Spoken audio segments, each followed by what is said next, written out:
Hello दोस्तों, आपका एक बार फिर से स्वागत है जीवन सिंह वटकोरा यूट्यूब चैनल पर।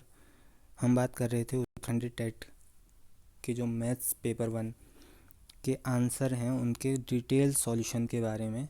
हमने पिछली वीडियो में 91 से लेकर 94 तक एक वीडियो में कर लिया था और 95 भी एक अलग वीडियो में हमने इसका सॉल्यूशन कराया था। अब हम 96 वाला क्वेश्चन यहाँ पर करने जा रहे हैं। 96 क्वेश्चन में बोल रहा है कि 3 की पावर 98 को, ये 9 है, 98 को 5 से डिवाइड करके रिमाइंडर कितना आएगा। ठीक है, ये हमें रिमाइंडर फाइंड करना है इसका। तो इस पूरे का रिमाइंडर फाइंड करने के लिए पहले हमें इसकी पावर को 98 को 4 से डिवाइड करना पड़ेगा। क्यों? क्योंकि 3 की साइक्लिसिटी होती है 4, इसलिए हम इसे 4 से डिवाइड कर रहे हैं। तो 4 से जब इसे कट करेंगे तो यहाँ पर हमें रिमाइंडर से मतलब है केवल। तो 4 2 जा 8 और 4 4 जा 16 होता है, तो ये 18 तक, यानी कि 2 रिमाइंडर बचा। ठीक है, ये इसका रिमाइंडर बचा है यहाँ पर 2, यानी कि हम 98 की जगह आप क्या लिख देंगे, 2 लिख देंगे। यानी कि 3 की पावर जो 98 था, 96 तक 4 से डिवाइड चले गया है, तो 2 बचा है, केवल इतना ही लिखेंगे। अपॉन में 5, और जब इसे सॉल्व करेंगे तो 9/5, और जब 5 से 9 में डिवाइड करेंगे तो रिमाइंडर आएगा 4, यानी कि हमारा आंसर है 4। ये हमारा आंसर है। ठीक है, यानी कि ऑप्शन नंबर डी बिल्कुल सही हो जाएगा इसका 96 का। चलते हैं आगे अगले क्वेश्चन पर। यहाँ पे पूछ रहा है 97 क्वेश्चन में कितने घंटों में सेकंडों की संख्या, यानी कि कितने घंटों में, वो हमें पता नहीं है, तो घंटों को हम एक्स मान लेते हैं। कितने घंटों में, ठीक है, एक्स घंटे। ठीक है, ये मैंने एच को आवर इसलिए एच से दिखा दिया, और एक्स कितने घंटे कह रहा है तो हमें पता नहीं है, तो हमने एक्स घंटे मान लिया। तो एक्स घंटे में इसको पहले सेकंड पर ले जाना है हमने, क्योंकि यहाँ पे बोल रहा है सेकंडों की संख्या। ठीक, और 10 दिनों में, तो 10 दिनों में 10 डेज, डी लिख दिया है, डेज को मैंने 10 डेज में मिनटों की संख्या, यानी कि इसको हमें मिनट तक ले जाना है।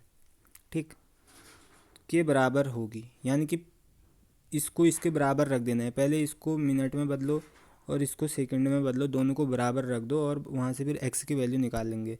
तो कैसे करेंगे, आइए देखते हैं। यहाँ पे पहले एक्स आवर है, तो एक्स इंटू आवर की जगह मैं क्या लिख दूँगा, 60 मिनट। ठीक है, और ये मिनट को भी मैं सेकंड में ले जाना है, इसलिए मैं एक्स इंटू 60 इंटू ये मिनट की जगह 60 सेकंड लिख दूँगा। ठीक है, ये हो गया। अब इसको बदलो, 10 डेज़ है, तो 10 डेज़, ये डेज़ की जगह मैं 24 आवर लिख सकता हूँ, क्योंकि एक दिन में 24 घंटे होते हैं, और एक घंटे में 60 मिनट होते हैं, तो 60 मिनट तक ले गया मैं इसे।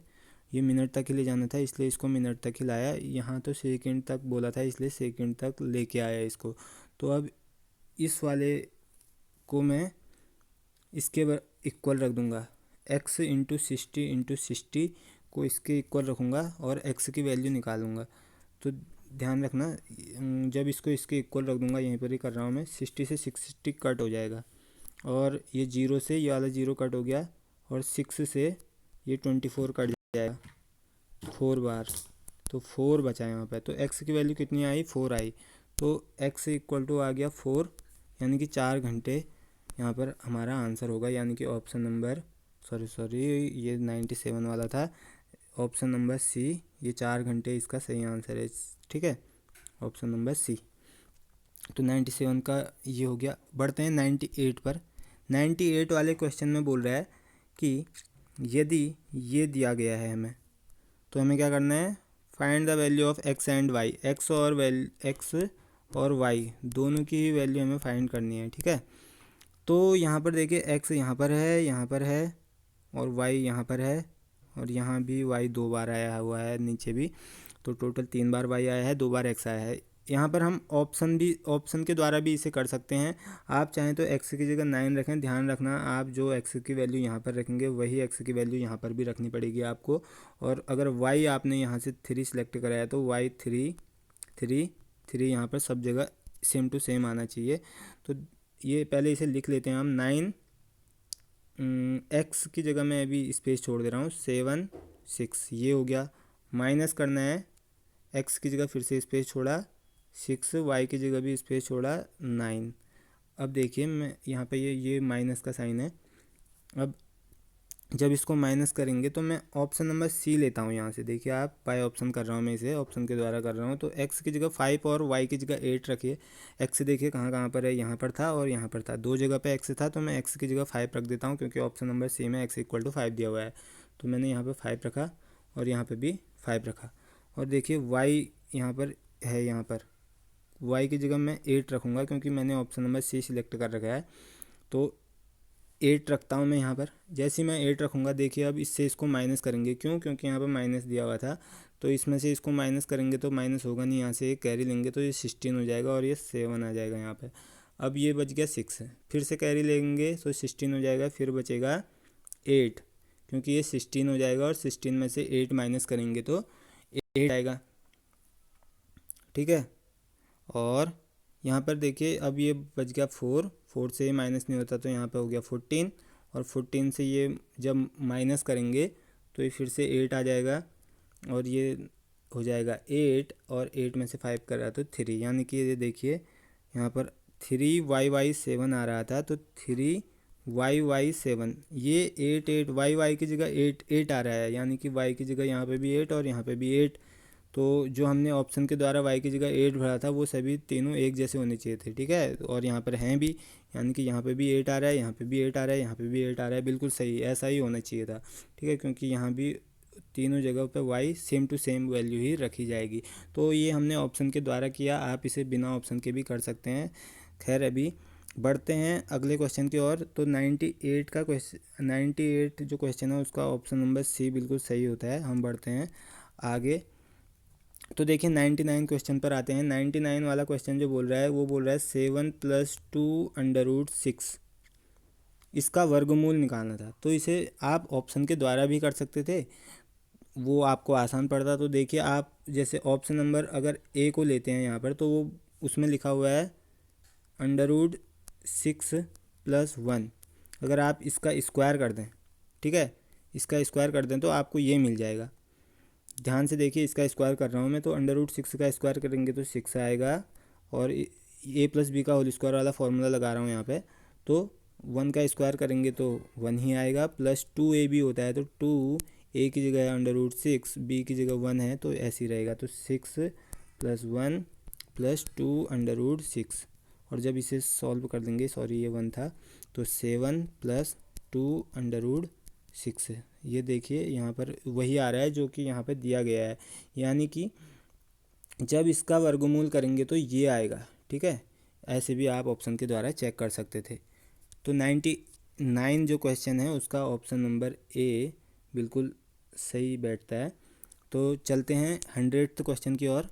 100th वाला जो क्वेश्चन है उसमें देखिए एक घन का आयतन 64 सेंटीमीटर। तो घन कैसा होता है आपको पता होगा, क्यूब ऐसा ही होता है, ठीक है, इसी टाइप का होता है। तो यहाँ पे मैंने घन बना लिया है, क्यूब बना लिया है। तो इसका आयतन जो वॉल्यूम है इसका वो दिया है 64 सेंटीमीटर क्यूब, ठीक है, सेंटीमीटर क्यूब। अब देखिए यहाँ पे घन का कुल पृष्ठीय क्षेत्रफल पूछ रहा है। तो ये घन है और इसका पृष्ठीय क्षेत्रफल, टोटल जो सरफेस एरिया होता है वो हमें पता होना चाहिए, TSA भी बोलते हैं जिसे, कुल पृष्ठीय क्षेत्रफल, टोटल सरफेस एरिया होता है। तो देखिए आप पता कैसे लगाएंगे टोटल सरफेस एरिया कितना होता है। आप देखिए वर्ग से मिलके बना होता है, सभी फलक इसके वर्ग जैसे होते हैं, और अगर हम साइड को ए मान लेते हैं तो ये ऊपर जो वर्ग बन रहा है इसका एरिया a² होगा। तो ऐसे ही 6 फलक होते हैं इसमें, तो 6a² इसका सरफेस एरिया हो जाता है।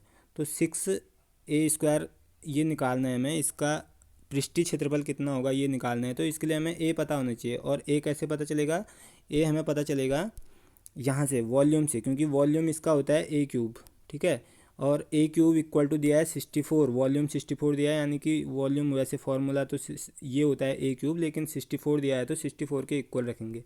और जब यहाँ से हम a की वैल्यू निकालेंगे तो a की वैल्यू आएगी 8, ठीक है, सॉरी a की वैल्यू आएगी 4। कैसे आई 4, क्योंकि मैं 64 को 4 को मैं लिख सकता हूँ, अगर मैं इसे वापस ए क्यूब ही लिखे रहने दूँ और इसको मैं 4 इंटू 4 ऐसे 3 बार लिख दूँ, तो आप देखिए जब ये क्यूब है यहाँ जाएगा तो क्यूब रूट लगेगा और इसमें से 3 के पेयर में से बाहर आएंगे तो ये 4 आ गया, यानी कि ए की वैल्यू क्या आ गई 4।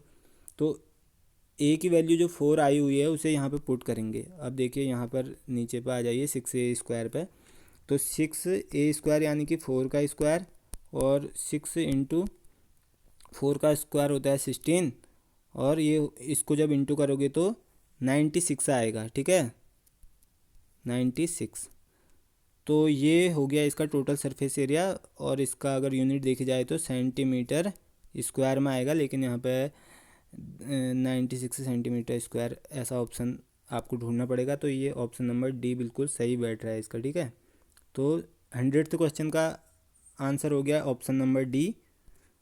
और जो 101 वाला क्वेश्चन है उसको देखिए, एक समकोण त्रिभुज नहीं हो सकता, यानी कि समकोण त्रिभुज आपको पता होगा ऐसा त्रिभुज ये जिसमें एक एंगल 90 डिग्री का हो, केवल एक एंगल जिसमें 90 डिग्री का हो, वो तो हो भी नहीं सकते हैं। तो कोई भी एक एंगल अगर किसी भी त्रिभुज में, मान लीजिए ये एक त्रिभुज में बना रहा हूँ ये ऐसे करके, तो ये समकोण त्रिभुज होगा। कब होगा? जब एक एंगल इसका 90 डिग्री का होगा। तो ये भी एक समकोण त्रिभुज है और ये भी एक समकोण त्रिभुज है, अगर एक एंगल इसका 90 डिग्री का है तो तब, ठीक है। तो ऐसे त्रिभुज को समकोण त्रिभुज बोला जाता है। तो ये कौन सा त्रिभुज नहीं हो सकता है बोल रहा है, तो आप देखिए इसका ऑप्शन नंबर ए ठीक होगा। और क्यों ठीक होगा? क्योंकि पहले ऑप्शन में बोल रहा है एन इक्विलेटरल ट्रायंगल, एक समबाहु त्रिभुज। तो समबाहु त्रिभुज, सम माने समान और बाहु माने भुजाएं, सभी भुजाएं अगर समान हों, इक्विलेटरल ट्रायंगल का मतलब इक्वल होती हैं सभी के सभी साइडें, ठीक है। समबाहु का मतलब होता है सभी भुजाएं समान, तो सभी भुजाएं अगर समान हो जाएंगी तो सभी एंगल भी समान होते हैं। और वो कितने के होते हैं? 60 डिग्री के होते हैं, सभी के सभी एंगल 60 डिग्री के होते हैं, ठीक। तो एक समकोण त्रिभुज होने के लिए तो एक एंगल का 90 डिग्री होना बहुत ज़रूरी है, और इसमें ऐसा हो नहीं सकता। तो ऑप्शन नंबर ए इसका सही आंसर बैठेगा, क्योंकि इसने बोला है नहीं हो सकता, एक समकोण त्रिभुज नहीं हो सकता। तो क्या नहीं हो सकता? एन इक्विलेटरल ट्रायंगल, यानी कि समबाहु त्रिभुज नहीं हो सकता। तो समबाहु त्रिभुज में क्योंकि सभी एंगल 60 डिग्री के होते हैं, तीनों एंगल 60 डिग्री के होते हैं, यानी कि तो समकोण त्रिभुज नहीं हो सकता है एक समबाहु त्रिभुज। तो 101 का ऑप्शन नंबर ए बिल्कुल सही बैठ रहा है। तो इससे आगे को हम 102 से अगली वीडियो में कवर करने की कोशिश करेंगे।